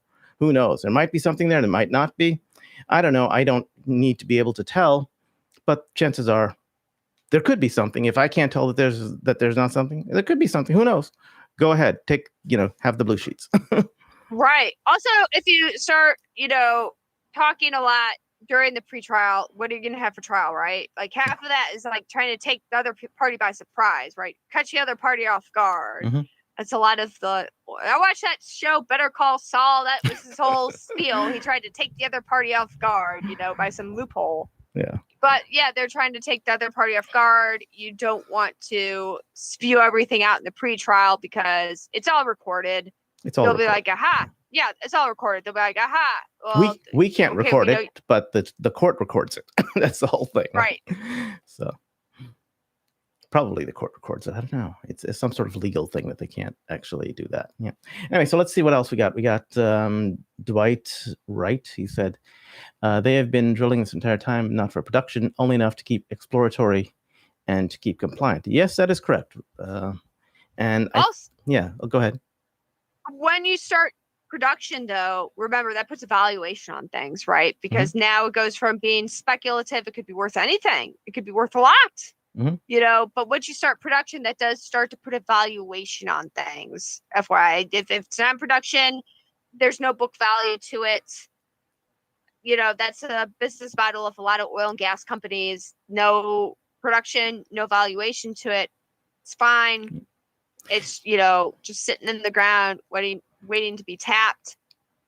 But yeah, once you start that production, and that might be a reason why they're not doing production right now, because that puts a valuation on it. Mm-hmm. So once you have a valuation on it, that actually means you have a top in price. So I don't know if anyone here has watched the TV sitcom Silicon Valley, but if you live in Silicon Valley and you know what actually goes on, that's pretty close to real life. And there was one point where these Silicon Valley entrepreneurs, they had this site going, and they wanted to try to monetize it, right? And their venture capitalists happened to be there with them at the time. They said, hey, we could make this much money by monetizing. And the venture capitalists immediately went in there, and he said, no, stop what you're doing. It's like, what? Don't you want to make any money? He says, no. If you make money now, people can estimate what you'll be worth, and that'll put a cap on my price. I don't want you to make any money. Get as big of an audience as you can first, and then monetize later when I can make even more money. So if they were to start production, unless they started production with about, I don't know, at minimum 300 wells, maybe 1,000 wells, you can't really get an idea of what the cash flow from those wells would be, right, Roller Pigeons? That's correct. So if you go to production, you have to go into high volume production in order to get a cash flow.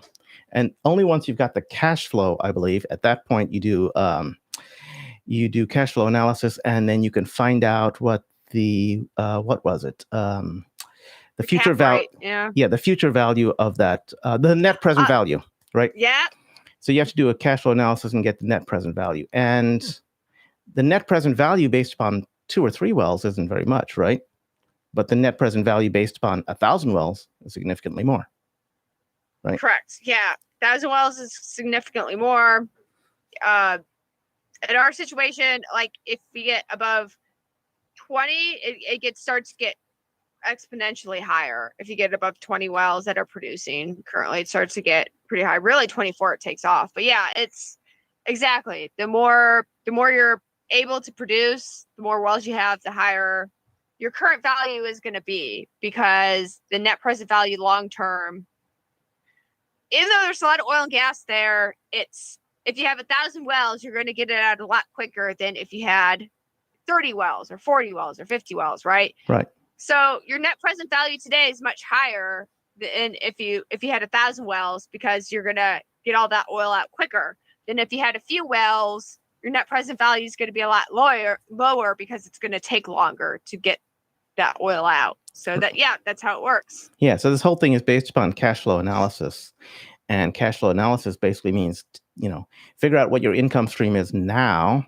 and project what that income stream is worth over the life of 20 years.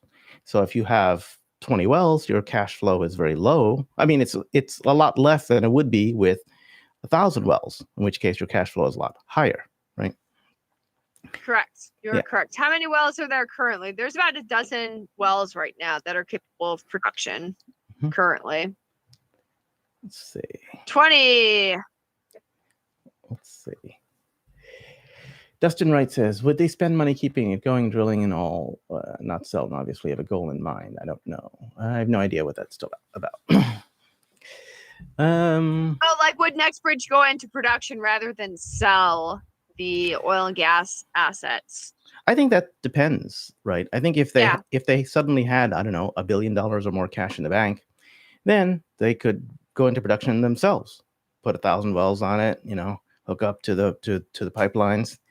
And at that point, they would be pumping out a lot of oil, making a lot of money. And they could go into production. You'd be pretty formidable. That's a lot of profits. It's a lot of profits to share between you and me. We get some of those profits. So that would be, they'd be pretty formidable at that point. Right. Right now, they don't have $1 billion of cash in the bank. However, they do have a big short interest. So if those shorts ever have to close their positions, these shorts have sold shares that they don't own, of course. And once they have to buy back shares that they fraudulently sold to people because there's no locate. That's the reason why I say it's fraudulent, right? Because there's no locate. They can't say I can borrow these shares from anyone. They can't borrow shares from anybody. The shares aren't trading, right? So they've sold shares. It's not trading. There's no way they can locate shares to provide you the shares. But so they could potentially buy more shares from NextBridge if they wanted to, and if they did. And NextBridge raised a couple $1 billion from that. They could go into production themselves, right? So, currently we're at a deadlock, right? So I think FINRA doesn't. Actually, I don't know. What do you think? Do you think FINRA wants to be involved where they're at, or do you think that they're? This is all speculation. I have no idea, of course. Personally, I think that FINRA is stuck somewhere, and because they have 105 broker dealers on this, I'm sure some broker dealers want out of this nightmare position for them. And some probably, are deathly afraid of a short squeeze. What do you think? Oh, yeah, for sure. I agree with that. Some brokers want out. Like we saw a article, well, it was a letter from IBK. Interactive Brokers. Interactive Brokers, where they said, we'd like to reconcile this if possible, as soon as possible, please. We'd like to reconcile these shares and give some resolution because now we're on the hook for this liability. But FINRA is like, nope, can't do it. And then the FAQ comes out and says, oh, brokers have an SOP in place to close out the short positions. And it's like, well, the brokers are saying this whole time we're waiting for FINRA. FINRA didn't do anything, and the position's closed, right? And so brokers are now liable for all this. So now brokers did have months because the S1 had been out for months, right? And in fact, later iterations of S1 said, hey, look, you might have to close these short positions. Yeah. And of course, nobody did anything. They just said, okay, well, business as usual. They even gave the shorts a heads up, right? So, but Interactive Brokers, interestingly enough, they looked at that, and I believe that it's because of their founder, Thomas Peterfy.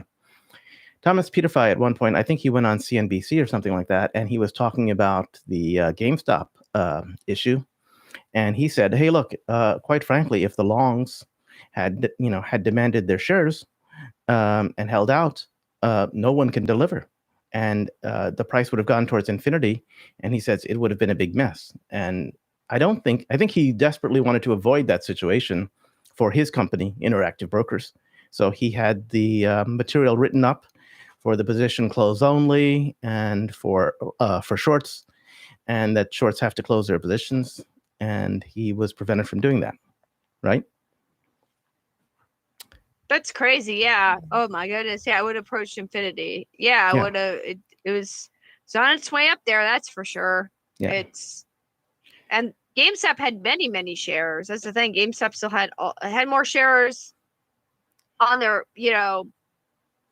treasury that was able to trade than MMTLP did. Yes, GameStop is a much bigger problem. This is part of the reason I got into MMTLP, right? Because I figured MMTLP is a small, let's be honest, it's a small, tiny little wildcatting firm out of West Texas.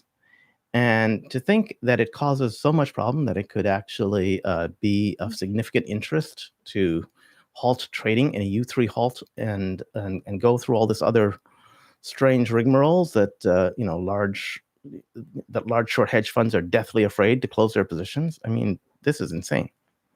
Right. And now we have people writing hit pieces, and I'm featured in there, and it's right. It's all of a sudden people who weren't there months ago when the halt happened or prior halt, but now here they are, now they have an interest all of a sudden. Mm-hmm. And not only do they have an interest, they certainly have an opinion about it as well. They're not just reporting about it, they're giving you their opinion as well about it, e.g. that the oil and gas doesn't exist. They didn't really examine both sides of the story, not consulting with geologists. They consulted both of them, the same guy who said, no, I don't believe that there's oil and gas there. I think they consulted a short hedge fund manager who basically said that. They did. Or at least, a former hedge fund manager. Energy. Yeah. And so they consulted, both articles consulted the same guy. Oh, wow. So it's, oh no. And then you had, what was it? The third guy who came out. There's Forbes, Wall Street Journal. Matt Levine? Yeah, Matt Levine. Do you remember what publication he was working on? So I remember Matt Levine said something like, there's no naked shorting around. There's no naked shorts. And then he did that article not long ago talking about naked shorts. Yeah. So well, not only that, like a day after he said there's no naked shorts, the SEC said, hey, we found these 10 guys who are naked shorting and we're prosecuting them. So right. It's right. Talk about egg on your face. But the interesting thing is he did not say, if it were me, I would say, I'm wrong. There were obviously naked shorts. But in his case, he said, well, there may be naked shorts, but not on this guy. It's not on MMTLP and Nextbridge. Not on MMTLP, right. It's like, how do you know? How do you know?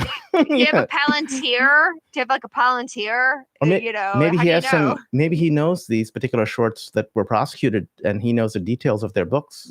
We don't know. We don't know. Exactly. Maybe he knows all the shorts that are out there and he has all the inside information and he knows, maybe he's seen the blue sheets. Maybe he has seen the blue sheets. Have you seen the blue sheets? That was crazy. Yeah.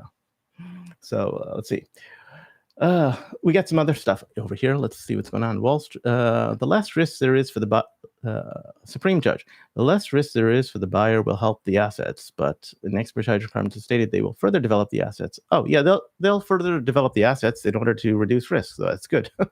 It reduces risk, but it also increases price, which is great for us. So there you go.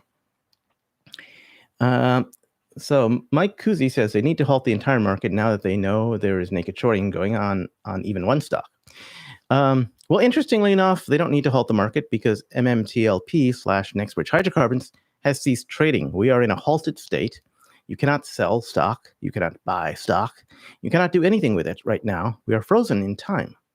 So this is the best time to actually open up the blue books because nobody can make any money at this point in time.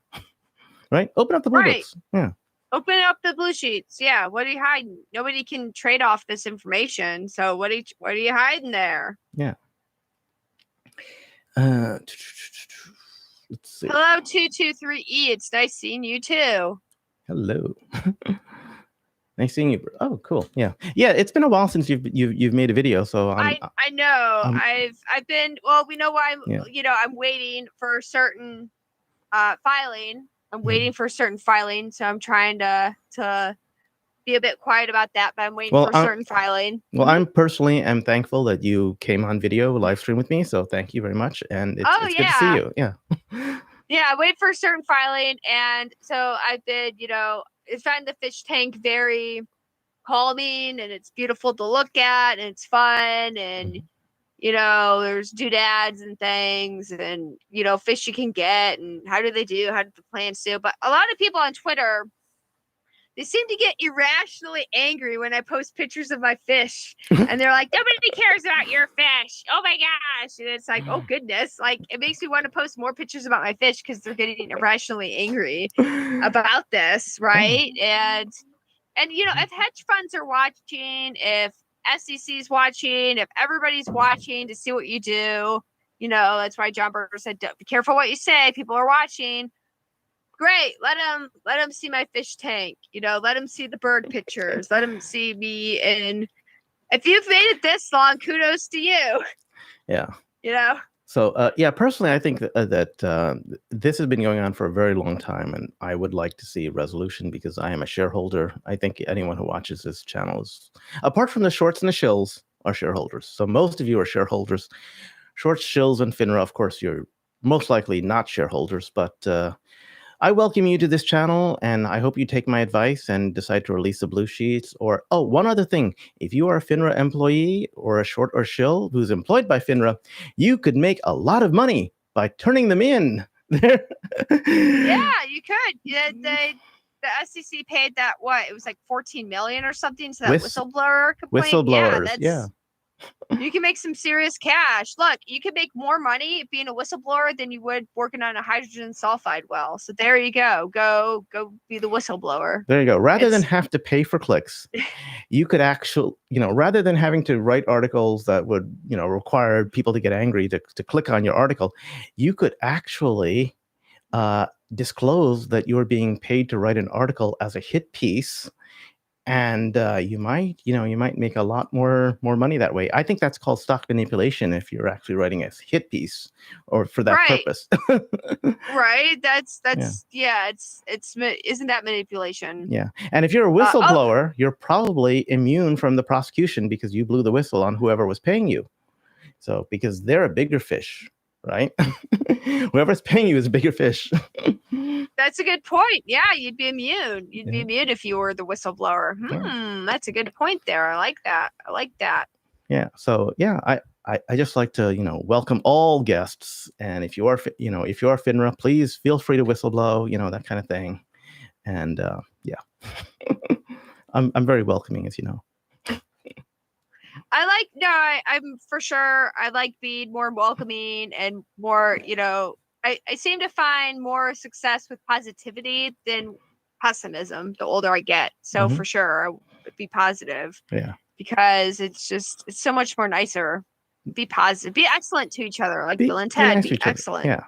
Yeah. I mean, I don't begrudge any whistleblower who, makes a few $1 million and now gets to lie on a beach in the Cayman Islands drinking Mai Tais, You don't have to slog it out in rush hour traffic and try to, make do with getting to work on time. Just make a few $1 million and just lie on a beach in the middle of nowhere.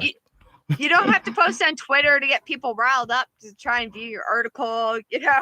You don't have to deal with that stress. You don't have to watch a goofy woman in a bird costume anymore. You could say good riddance to her and go lay on the beach with your money. Yeah, think of all the nice life that think of the wonderful life you could have as a whistleblower. That's all. Exactly.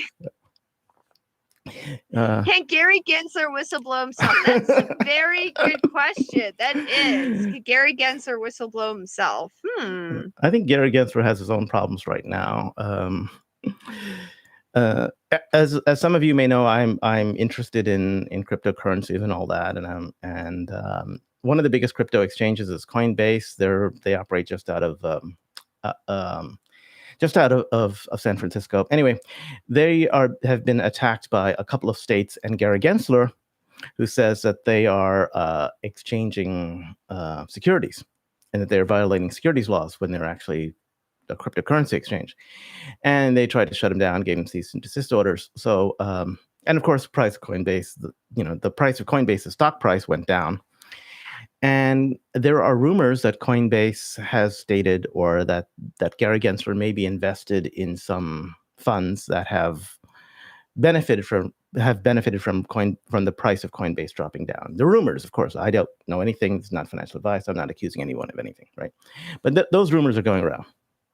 How can Gary Gensler have stock or any sort of security, tradable security, when you're the guy who oversees the market, right? The market. How is that not having any sort of insider information? Like, how can you have any or trade any sort of security? I believe the thing was something like that. He had some Vanguard index funds, but the index funds were heavily short on crypto, How's Okay, that? so the funds manage them for. Okay, so he's on a fund that's heavily managed. Heavily- Okay, that's how he does it. You have, I just had this fund, but the fund is like, it's the high risk where they're always managing it. Gotcha. Yeah, and of course, Coinbase is one of the largest crypto exchanges. But not only that, they're publicly tradable, right? You can't get stock in a crypto exchange that's out of the country, at least not on U.S. exchanges. So Coinbase, if shorting Coinbase would be a way to make a fair amount of money that way. Anyway, Gensler's only focus is crypto. Yes, that is Qtainment. Yeah, I think that's what he's thinking about. I think he's got another focus to worry about, and this is where I think going after shorts would make sense, right? Gensler's other problem he's got is that there are large, major banks in the United States who actually they bought bonds at very low interest rates. Which, when you buy bonds at very low interest rates, that means that you pay almost face value for those bonds, right? And when interest rates went up, so when interest rates go up, that means that that if you wanted to buy that bond, you don't pay face value. You pay a significantly less than face value for those bonds. You pay a significant discount. And as a result, those banks are over-leveraged and have negative income or negative profits. And shorts know this, so shorts may decide to start shorting bank stocks.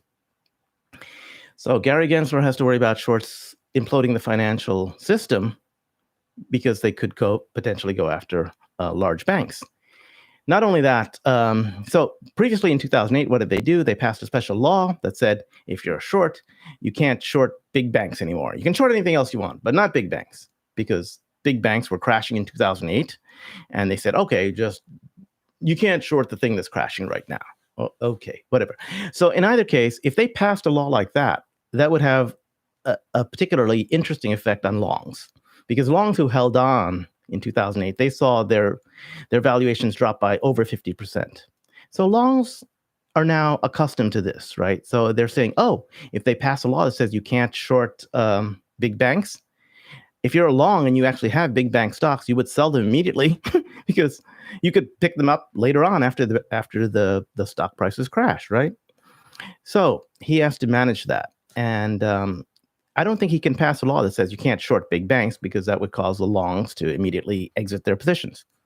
I think in Gary Gensler's case, and Gary Gensler, if you're listening, or SEC, if you're listening, I think your solution is to think about MMTLP and Bridge Hydrocarbons. There are shorts in this play, and those shorts may have lost a significant amount of money because they can't deliver these shares.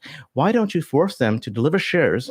And if it just so happens that they lose a lot of money delivering shares, that might, quietly send a message to the rest of the shorts that we don't really appreciate you shorting the financial market and possibly driving the U.S. economy into ruin.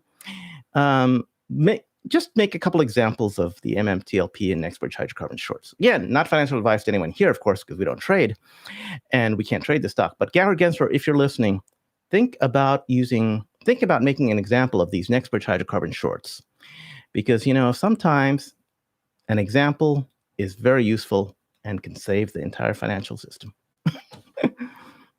Anyway. I like it. That's good. Yeah. I liked it. That was good. Yeah. Yeah, I like it. I mean, MMTLP is small enough, right? It's small, it's insignificant. It's small. It'd be a good little example, just a little sample. Yeah, because shorting does carry infinite risk. And if one of these short hedge funds suddenly gets subjected to infinite risk, maybe they'll think twice about their shorting positions. Maybe it might be a good idea not to short. Somebody, I remember watching these Wes Christensen and it was Flamethrower, I think, right? This whole thing with Flamethrower and John Barta. He mentioned that there were $30 trillion worth of shorts in the U.S. stock market, which is the size of the U.S. stock market. Basically, every short that exists basically the entire U.S. stock market has been shorted into oblivion. Right. It's been, for every long, there's an equal short in the U.S. stock market overall. Yeah. There's $32 trillion is the value of the U.S. stock market. And all the shorts add up to also $32 trillion. Yeah. That means the whole market could be it's like, It can go to zero pretty quickly. Yeah. Not only that, Gary Gensler, if you made an example of a couple shorts, like the next Bridge Hydrocarbon shorts, and the shorts decided to exit their position, you might suddenly see that the entire U.S. stock market grows dramatically. And people might applaud you for being the person who lifted the stock market to brand new highs. If you get rid of all these shorts, it's quite intriguing. Exactly. Or Congress, if you're listening, and you decided that shorts, who are endangering the U.S. stock market, should no longer be allowed to make it short. That might be very good for the U.S. stock market and the economy, and you might get a lot of votes too. Just FYI. Right. Yeah. If you're the congressman who helps clear up, a lot of people's retirement accounts, TSP accounts, for sure, you'll get a lot of votes. You'd get a lot of votes that way, because then people are like, yeah, you're thinking about my money. You're thinking about me. Helping me in my retirement. Yep. You're helping me. Yeah, my retirement. Of course, I'm going to vote for you because now I'm ahead. Hooray. I mean, look, insulin's what, $700 a month? Oh my gosh. So it's like we need our money to afford the insulin. So luckily I'm not diabetic, but luckily, insulin's very expensive. And I feel for anybody who has to pay these ridiculous prices. How are we going to get this money? Everything's so expensive in America. At least medical wise, and the rising costs of medication and lots, big health. I got an article. What was it? I got a business insider or something on Forbes business, but it gets delivered to my house for some reason, and it's just like thick magazine. It's like big business, the future. It's talking about how many people are going to be on insulin by 2030, and I was like, goodness, great. And then you multiply that by the cost of insulin. It's like, that's insane. It's insane. Yeah. So let's see. We see. We have a question over here. Any thoughts on GTII from Brian Johnson? Oh. Hey, Brian, how's it going? Do I have any thoughts? I don't really have any thoughts right now on GTII. I do know that the situation, I think, is that we're just waiting for something to happen right now. I'm not a GTII expert, but I believe we're just waiting right now for.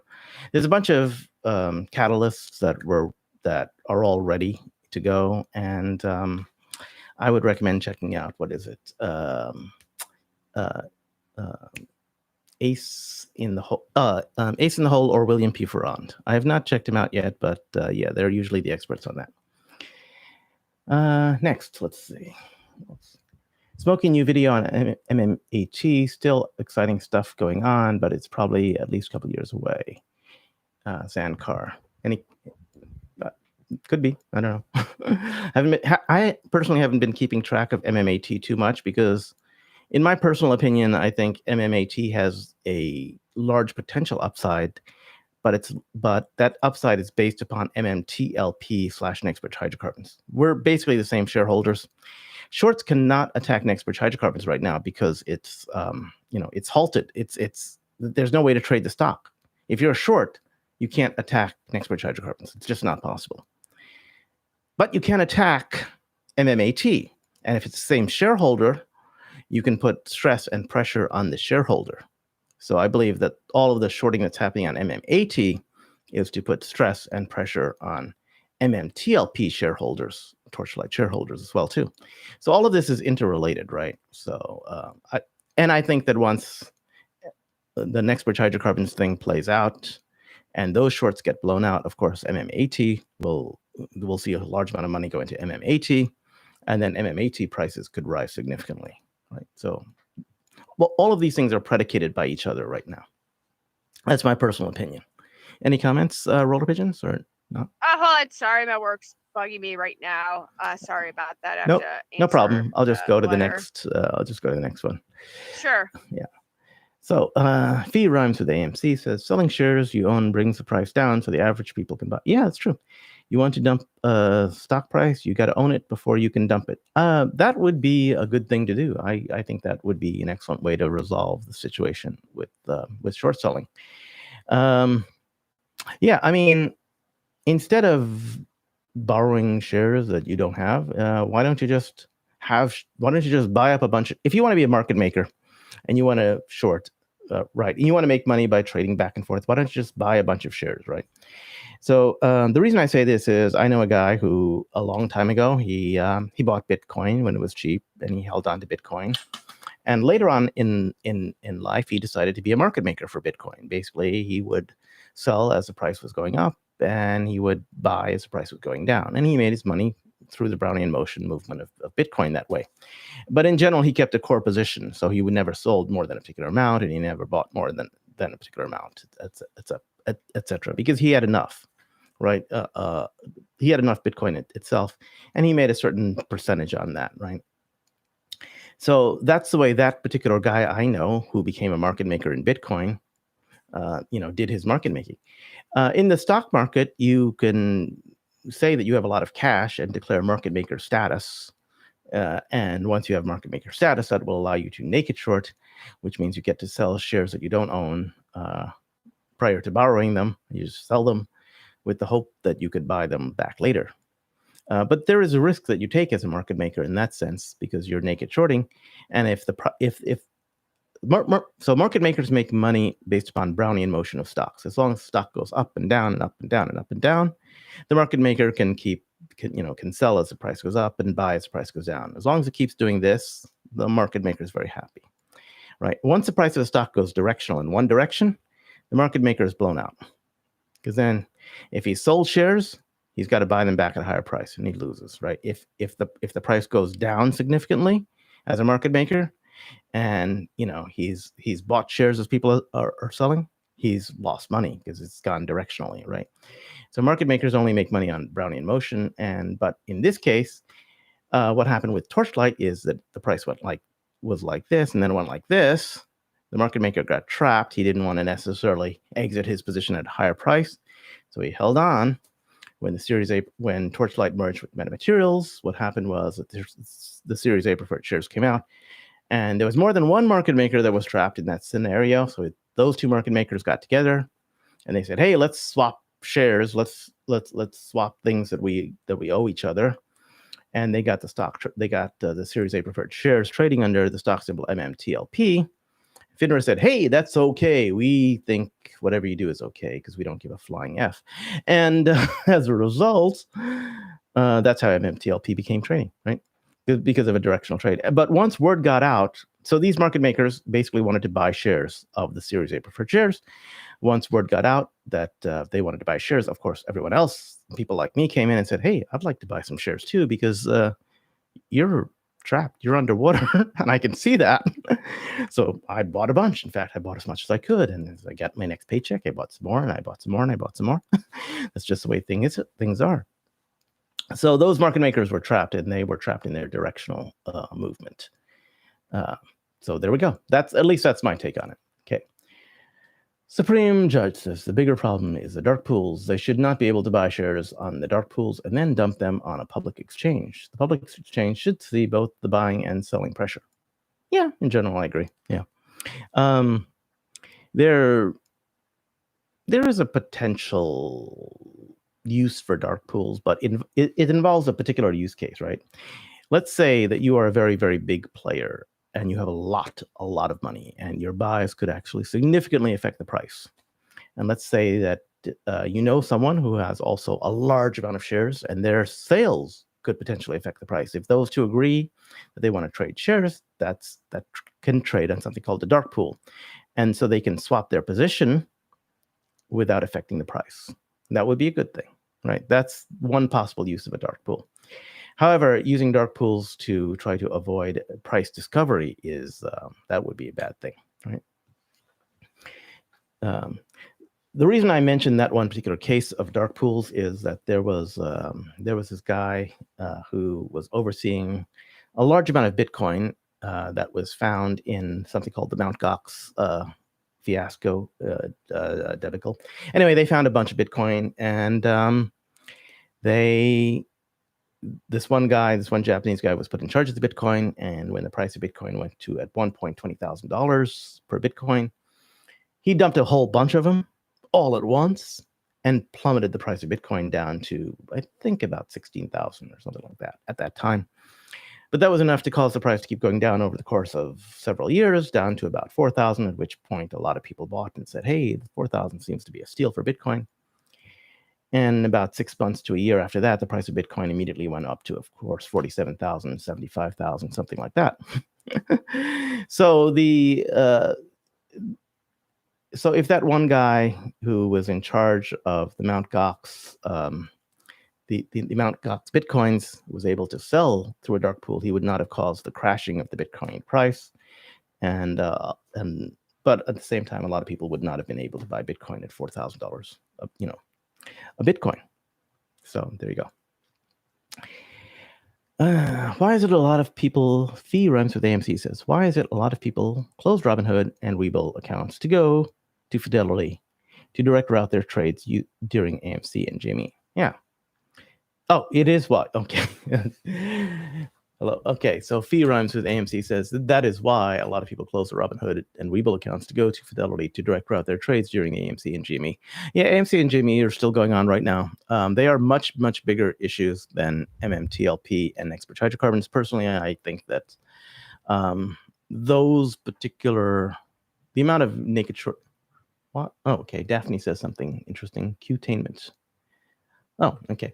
I think AMC and GME are much bigger fishes in terms of the naked shorting than Bridge Hydrocarbons.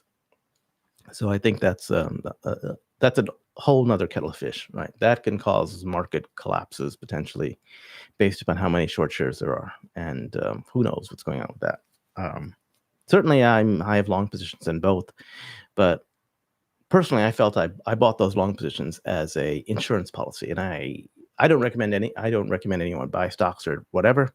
But as far as I was concerned, AMC and GME and GameStop had the potential to crash the entire market. If that was the case, my only safety for myself was to buy AMC and GME, so that's why I did.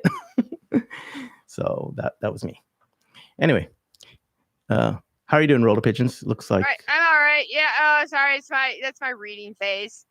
Yeah, it's work drama. So it's like, 10:00, 10:30 at night. I want to go to bed. Yeah, work drama, and the guy's trying to argue with me. Okay. Maybe this is a good time for us to call it a night. Maybe. Okay. How's that? Yeah. I think it's a good place to stop. Thanks everybody for tuning in. For sure, I had fun up until work tried to drag me into stuff at 10:30 at night. So so lots of stuff happens. I'll probably be making a video, not a live stream, but at some point later on to discuss some stuff that I was going to talk about. But I think we actually covered a lot of stuff today, so that's pretty cool. And I think that brings me up to speed. So there you go. Right. Okay. Talk to you later. Excellent. Okay. All right. Talk to you later. Bye, Tony. Bye. Everybody.